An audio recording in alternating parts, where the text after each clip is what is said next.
짝퉁이라는 말은 고급 브랜드 상품을 모방해서 만든 가짜 상품을 속되게 이르는 말입니다.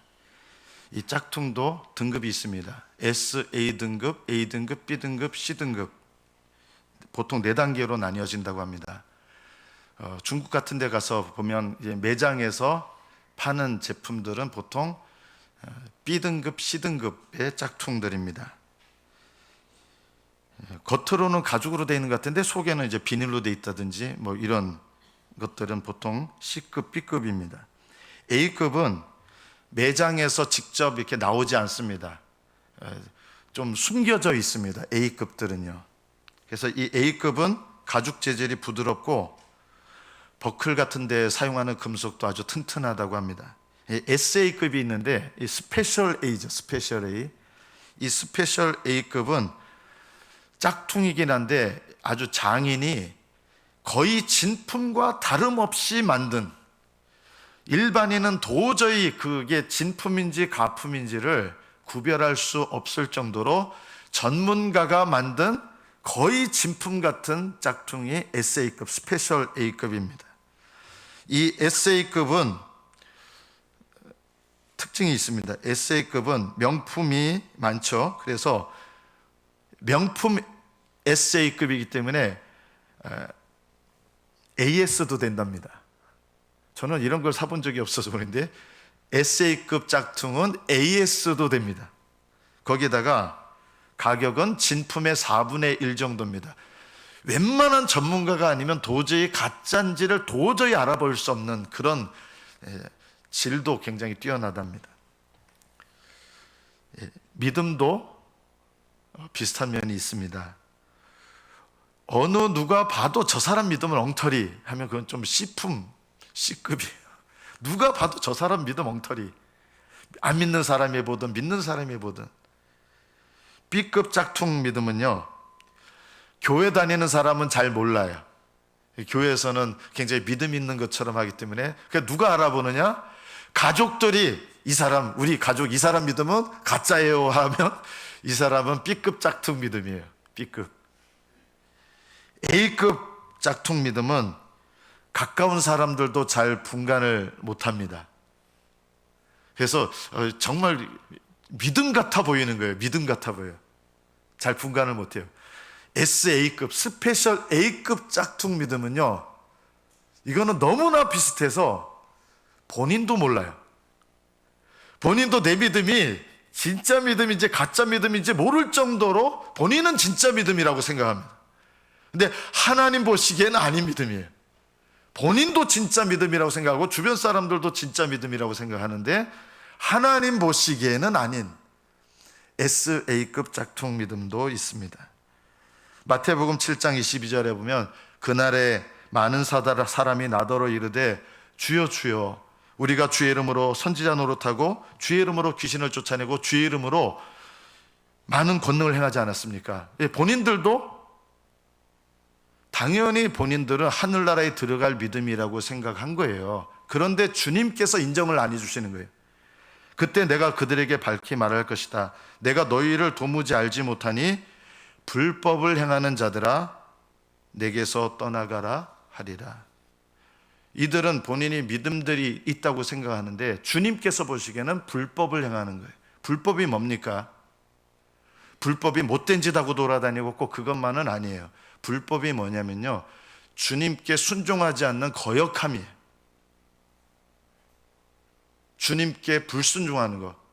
나 뭐 아무것도 대수롭지 않게 여겼는데 사실은 하나님께서 내게 원하시고 명하신 거를 어기는 일들이 많거든요. 그러면서 나는 믿음이 없다고 생각하는 게 아니에요. 불법이 뭡니까? 하나님께 거역하면서도 깨달지 못하는 거예요. 참된 믿음은 그래서 SA급 짝퉁이 아니라 참된 믿음은 특징이 있습니다. 순종을 합니다. 오늘 제가 항아리에 물을 채우라 이 제목으로 할까 아니면 이 제목으로 할까 제가 한 게 있었는데 원래 제목은 이거였습니다. 순종만 하면 된다. 원래 제목이 이겁니다. 항아리에 물을 채우라 오늘 제목인데 순종만 하면 된다. 어떤 순종입니까? 참된 믿음은요, 생각에서 순종을 합니다. 생각에서. 무슨 말이냐면요, 참된 믿음을 가진 사람들도 고민되는 일이 일어나고요, 근심하는 일이 일어나고 염려하는 일이 일어나요. 내가 믿음이 좋다고 염려가 안 되고 그런 일은 없어요. 아무리 믿음이 좋아도 하나님은 그 사람의 믿음의 수준에 맞게 고민되고 갈등하고 때로는 어려움을 겪는 일들을 허락하시거든요. 아브라함이 가나안 땅에 들어올 때는 그때 가나안 땅에 들어오기 어려운 일들이 있었어요. 가나안 땅에 들어왔어요. 가나안 땅에 들어오니까 또 거기에 맞는 어려움이 있었어요. 또 많은 은혜를 체험했습니다. 또 거기에 맞는 어려움이 있어요. 나중에는 99세 돼서 도저히 임신할 수 없는데 잉태하게 되는 이 기적을 경험합니다. 그러면 이 놀라운 기적을 경험하고 자기 아내가 애를 낳을 수 없는데 애를 낳게 돼요. 이삭을 낳게 돼요. 그러면 그 다음에는 믿음의 시련이 없었습니까? 그 다음에는 오히려 인생의 가장 큰 믿음의 시련이 찾아옵니다. 내 사랑하는 독자 이삭을 번제로 드리라. 하나님은요, 믿음이 어리면 어린 대로, 믿음이 크면 큰 대로 항상 염려될 수밖에 없고 갈등이 될 수밖에 없고 힘들 수밖에 없는 그런 상황을 우리에게 허락하셔서, 그 상황 속에서 믿음 있는 사람들은 어떻게 하느냐? 믿음에 순종을 한다는 것입니다. 갈등은 되지만 번민도 돼요. 그런데 순종하는 방향으로 생각을 하게 된다는 것입니다. 이것이 바로 믿음입니다. 아브라함은 이삭을 번제로 드리라 이렇게 했을 때 번민이 없었을까요? 3일 동안 가는데 믿음이 너무 훌륭하셨기 때문에 순종해요. 아침 일찍 일어나서 순종을 합니다. 계속 모리아산을 향해서 걸어갑니다. 3일 길 걸어갈 때 마음속에 갈등과 고민과 그리고 사랑하는 독자 이삭을 25살쯤 됐을 거예요. 아버지는 125살이고 이 아들을 번제로 드려야 된다는 것에 대해서 그것도 힘들고, 그 다음에 무슨 일이 일어날까? 아내에게도 알리지 않았던 것 같아요. 아들에게도 처음엔 얘기 안 했어요. 너 얼마나 힘들었을까요? 마음이. 그러나 믿음이 있는 사람들은 믿음으로, 믿음의 방향으로 생각을 한다는 것입니다. 믿음의 방향으로. 생각의 순종이 바로 이거예요. 내가 어떤 삶을 겪어도 하나님 앞에 하나님은 선하시다, 하나님은 인자하시다, 하나님은 선하시고 인자하시다, 이 믿음의 방향으로 생각을 하는 것입니다. 어떻게 하나님께서 나한테 이런 어려움을 주시지? 이러기 아니라 하나님은 선하시다, 이런 생각을 하는 거예요. 갈등이 되지만. 왜 아브라함은 힘든 게 없었겠습니까? 생각의 순종은 또 뭡니까? 하나님의 약속을 붙잡고 믿는 거예요. 이게 생각의 순종이에요. 하나님의 약속을 붙잡는 게 쉬울까요? 꼭 그렇진 않았어요. 그런데 아브라함은 그 3일길을 걸어가면서 이런 결론을 내렸어요. 하나님께서 자기에게 주신 약속이 있었거든요. 그 약속이 뭘까요? 창세기 17장에 보면 이삭을 낳기 훨씬 전이에요. 너의 아내 사레는 이름을 사라라 하지 말고 사라라 하라. 내가 그녀에게 복을 주겠다. 그녀가 아들을 낳을 것이다. 그리고 여러 민족의 어머니가 되게 할 것이다. 네가 아들을 낳을 것이다 그러는 거예요. 99세 때.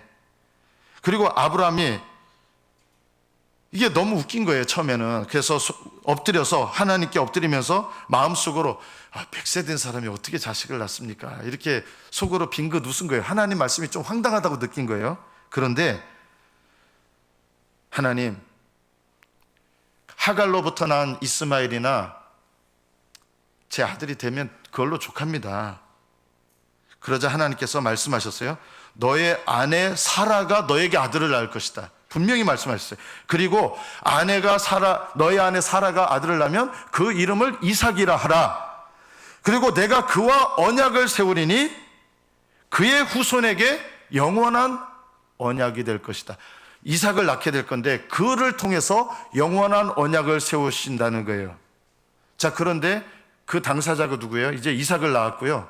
125살 때 이삭을 번제로 드리라는 명령이 온 거예요. 가면서 갈등이 안 됐겠어요? 도대체 하나님 약속은 어떻게 된 거지? 하나님 약속이 어떻게 된 거지? 그런데 아브라함은 하나님 약속을 믿은 거예요. 그래서 결론을 이렇게 내립니다. 하나님은 내가 이삭을 하나님 말씀에 순종해서 번제로 드렸다 해도 하나님은 살리실 것이다. 왜냐하면 약속하셨기 때문에, 이 아들을 통해서 영원한 언약을 이루실 거라고 약속하셨기 때문에 하나님 말씀대로 아들을 번제로 드린다 해도 다시 살릴 것이다. 저는 이 대목에서 너무 놀라운 거예요. 아브라함이요, 부활의 신앙을 가진 거예요. 이 부활의 신앙을 네 아들 부활할 것이다 이렇게 말씀하셔서 부활 신앙을 가진 게 아니었어요. 하나님은 약속을 반드시 이루시는 분이기 때문에 하나님 말씀대로 드린다고 해도 나는 이게 어떻게 될지 모르지만 하나님은 약속을 이루시는 분이다. 그러려면 이 아들이 있어야 되는 거잖아요. 번제로 드린다 해도 하나님 살리실 것이다. 이 믿음을 가졌기 때문에 약속을 믿으니까 믿음의 방향으로 약속을 붙잡고 하나님께 순종하게 되는 거예요. 우리가요, 하나님 약속은 도대체 어떻게 되는 거지? 이럴 상황이 와요. 그러나 그럴 때 하나님은 우리의 믿음, 마음의 순종을 보시는 거예요. 마음의 순종이 뭐예요? 하나님은 이런 상황에서도 선하십니다. 믿는 거예요. 선하지 않은 것 같은 일이 일어나잖아요. 그러나 마음의 순종이 뭐예요? 그럼에도 불구하고 하나님은 선하십니다. 하나님이 우리 삶의 어려움을 겪으면 우리 마음속에 당장 어떤 생각이 이렇게 튀어 올라옵니까? 하나님은 날 사랑하시는데 어떻게 이런 일이 일어납니까? 이럴 수 있잖아요. 그런데 하나님은 인자하시다. 이 말은 하나님 사랑은 변함없으시다. 그래서 지금 내 삶에 일어난 이 일이 하나님이 정말 날 사랑하는가 이렇게 의심이 될 만한 때도 어떤 생각을 해요? 믿음은요, 하나님은 날 여전히 사랑하시고 하나님 사랑은 변함이 없으시다.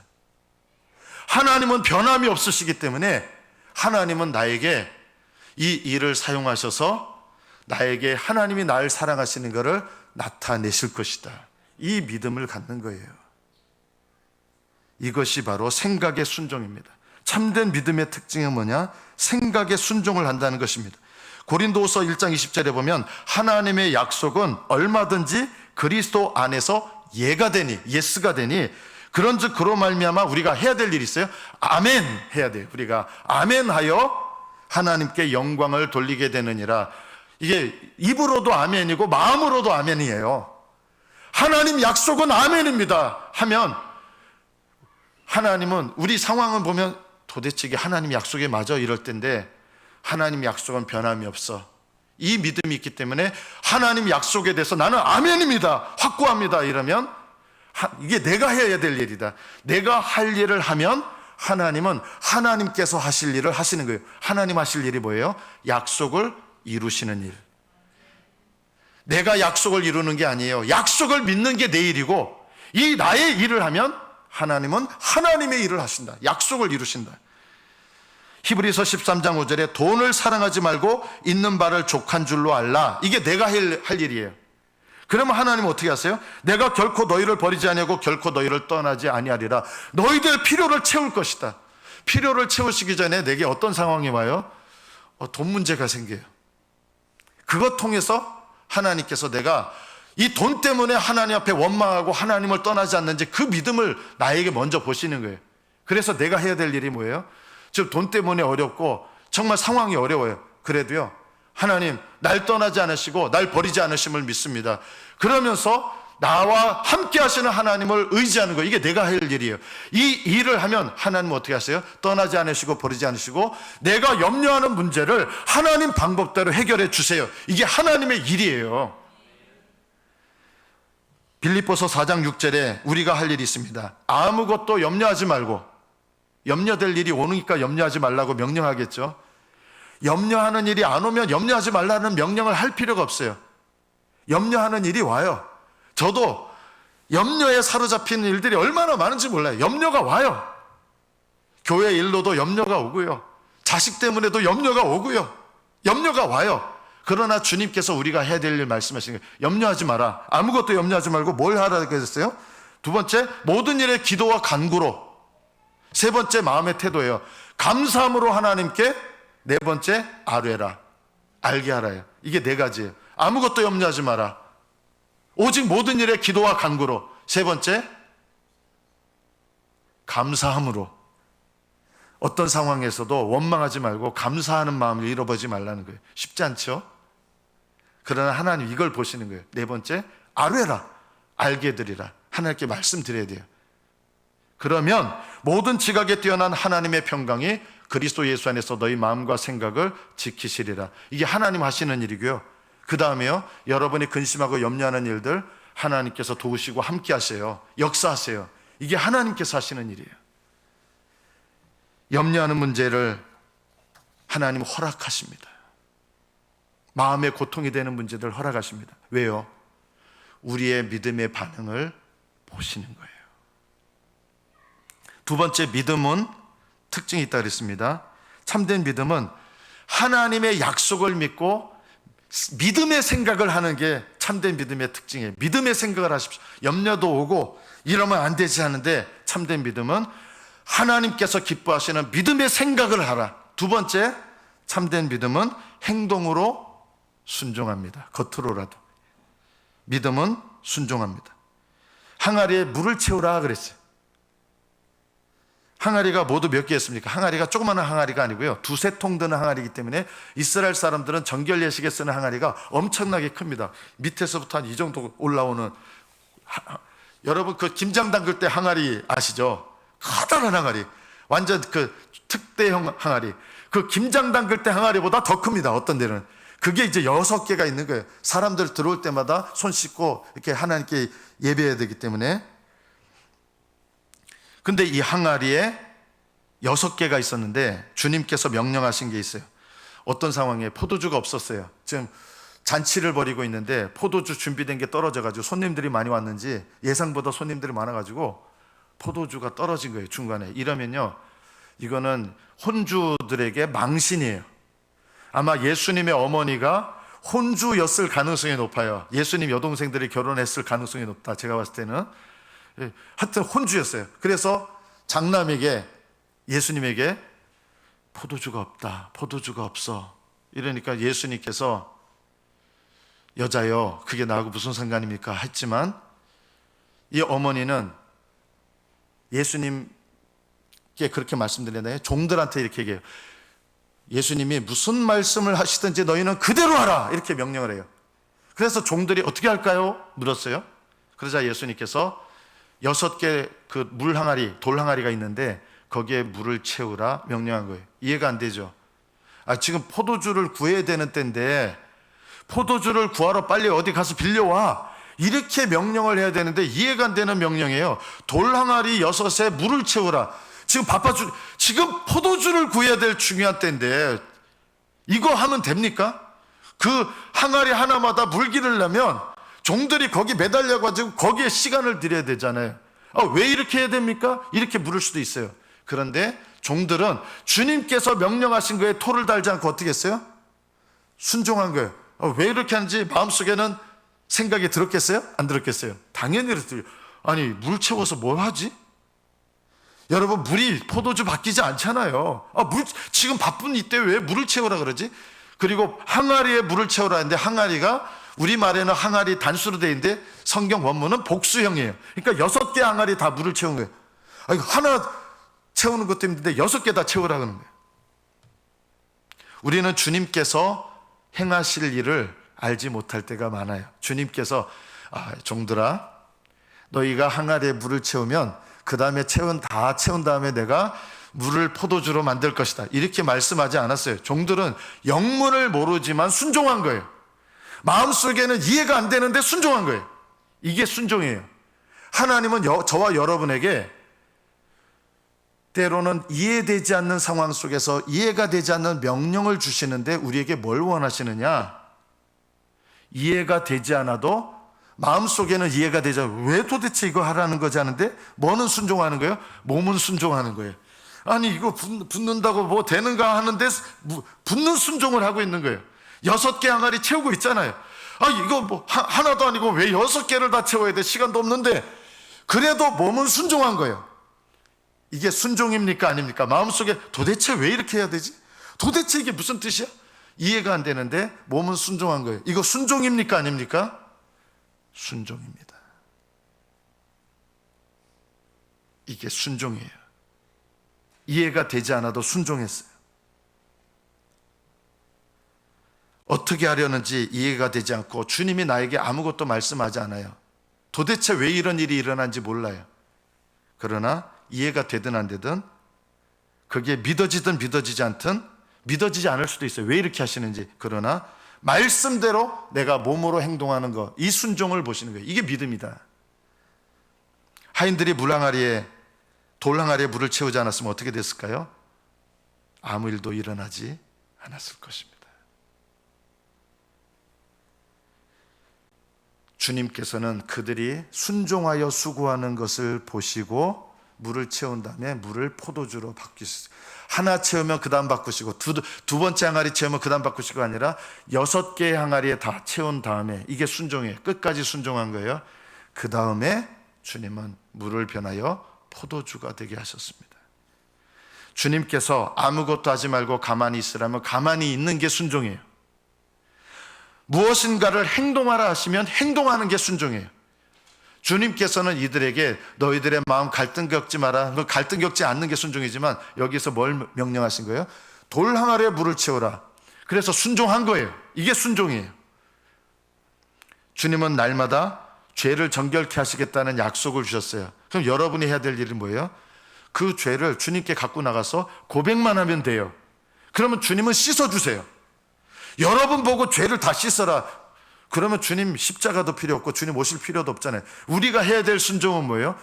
죄를 갖고 나가서 주님께 자백하는 거, 이게 순종이에요. 그 다음에 뭐 해야 돼요? 두 번째 순종도 있어요. 죄를 씻음 받은 다음에 그 다음에 뭘 해야 됩니까? 내가 이것을 너희에게 쓰면 너희로 죄를 범하지 않게 하려 함이라. 주님께 용서받고 씻음 받은 다음에 그 다음에는 순종이 뭐예요? 죄를 짓지 않으려고 하셔야 돼요. 이게 적용이에요. 나중에 이제 우리 설날 지나면 우리 큐티 모임들 다시 모일 텐데, 큐티 모임에서 뭘 해야 되냐? 죄를 고백하고 용서받은 다음에 그 다음 뭘 해야 돼요? 주님께 순종해야 될 적용을 해야 되거든요. 너희로 죄를 범하지 않게 하려 함이라. 그래서 그 적용들을 서로 나누는 것이 필요하거든요. 때로는 주님께서 우리에게 얼마만큼 기도하라고 알려주시지 않을 때도 있어요. 엘리야가 3년 반 동안 비가 안 왔는데 비를 주시겠다는 약속을 주셨는데 얼마만큼 기도하라는 말씀을 안 하셨어요. 열심히 기도했는데, 한 번 기도했는데 비가 안 왔어요. 몇 번 기도합니까? 7번까지 하라고 명령하신 게 아니에요. 횟수를 알려주시지 않았어요. 7번을 기도하니까 저 바다 끝에서 손바닥만한 구름이 일어나면서 곧 이어서 엄청나게 비가 오기 시작했어요. 3년 반 동안 비가 안 왔는데요. 이게 뭐예요? 횟수를 알려주지 않고 기도하라고 하는 건 응답 받을 때까지 기도해라, 이게 주님 명령이에요. 그럼 어떻게 기도하셔야 돼요? 응답 받을 때까지 포기하지 않고 기도하는 게 순종이에요. 저는 여러분이 이런 기도를 배우시기를 축복합니다. 한번 기도해 놓고 응답이 안 되나 봐요, 이렇게 하지 않으셔야 돼요.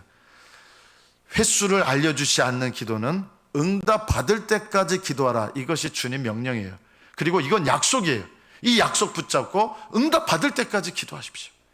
그러다 보면 주님께서 내가 믿어지지 않아도요, 응답 받을 때까지 기도하다 보면, 저는 보니까 기도 생활하다 보니까 이런 게 있더라고요. 안 믿어져도요, 주님께서 요구하시는 게 뭐냐면 포기하지 말고 입을 열어서 기도해요.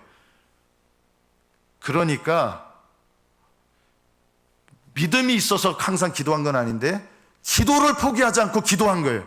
그러니까 응답되기 시작한 기도들이 많이 있더라고요.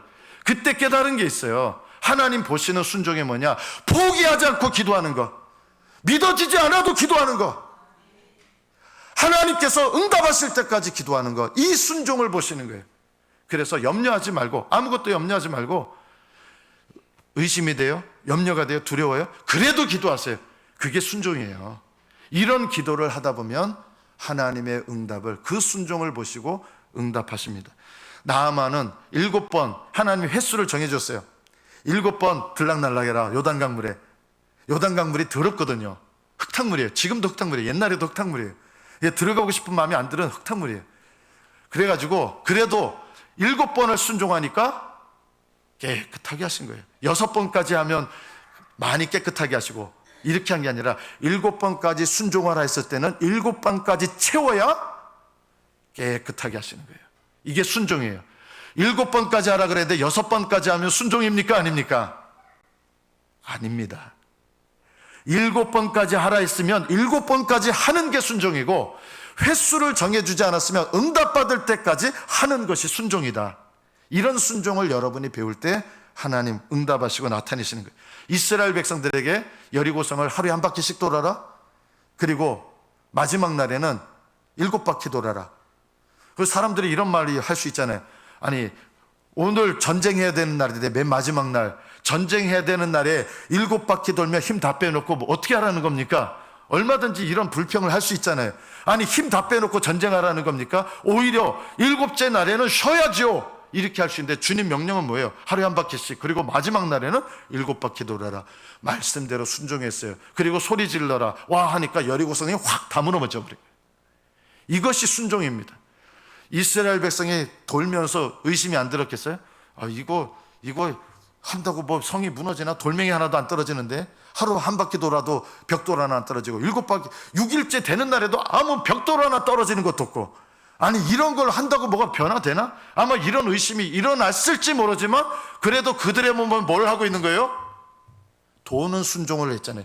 너희들 마음속에 의심하면 나 응답 안 한다 하신 게 아니라 돌아라고 하신 명령을 주신 거예요. 마음은 이거 한다고 뭐가 될까 하는데 몸은 돌아간 거예요. 이건 순종이에요. 그러니까 주님께서 와 하고 함성을 질렀을 때 여리고성이 완전히 무너져서 이스라엘 백성이 하나님 능력으로 여리고성을 정복하는 역사가 일어난 것입니다. 하나님은 여러분 속에 의심을 보시는 게 아니라 믿음을 보세요. 여러분 마음속에 갈등을 보시는 게 아니라 순종을 보시는 거예요. 의심이 돼도 기도하세요. 의심이 들어도 순종하세요. 이것이 하나님께서 우리에게 보시는 믿음이에요. 물도온 하인들은 알았습니다. 딴 사람들 모르는데. 또온 하인들은 이게 어떻게 변해? 자기들 노력 때문에 된 게 아닌 거 알잖아요.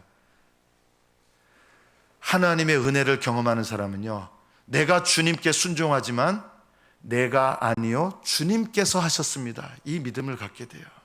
물도온 하인들은 알더라. 자랑하지 않아요. 우리가 바꿨습니까?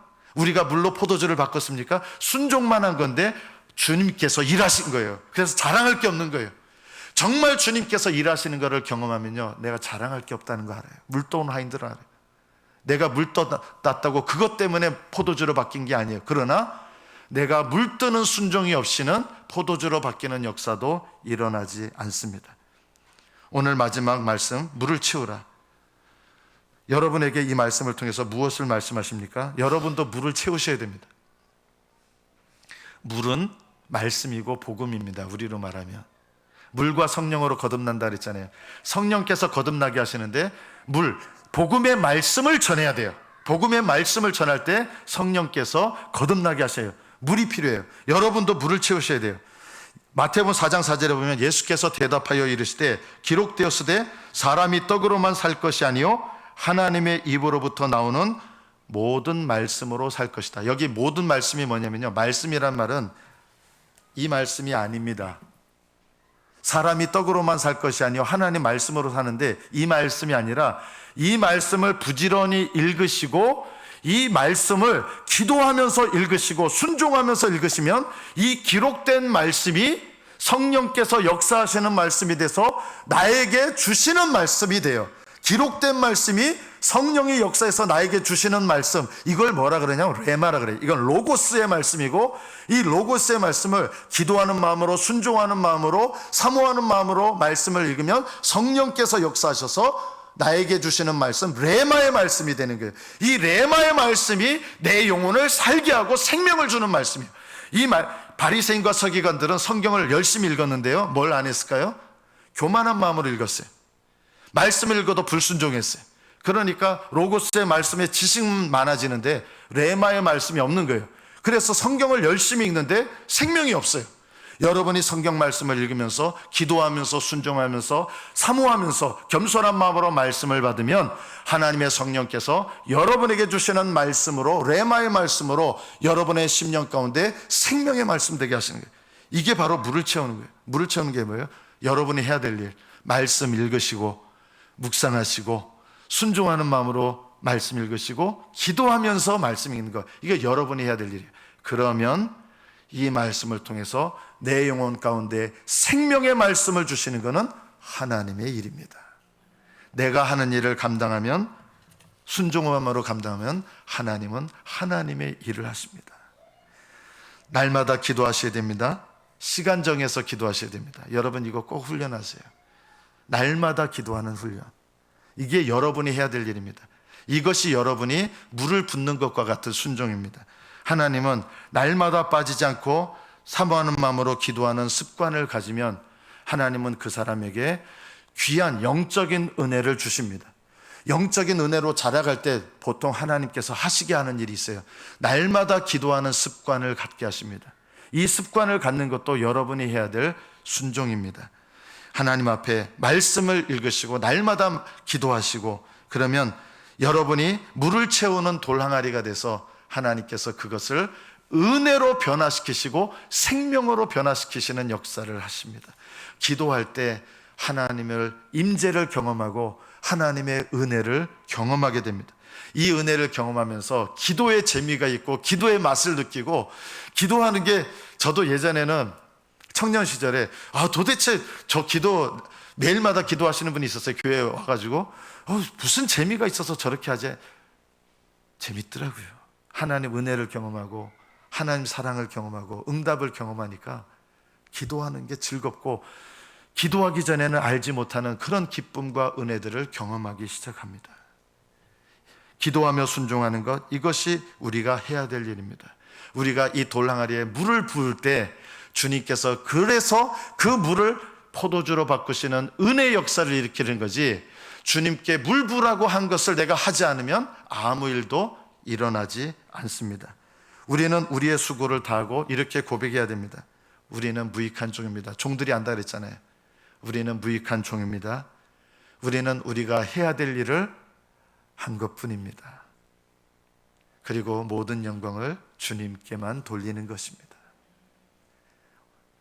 주의 일을 감당하시는 분들, 이런 마음으로 감당하시면 주님께서 여러분의 수고를 기쁘게 받으시고, 여러분이 드린 수고가 어떻게 될까요? 하늘나라에 올라가서요, 영원히 빛나는 아름다운 수고와 상급들이 될 것입니다.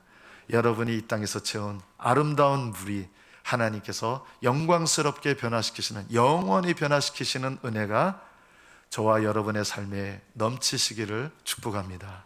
기도하겠습니다.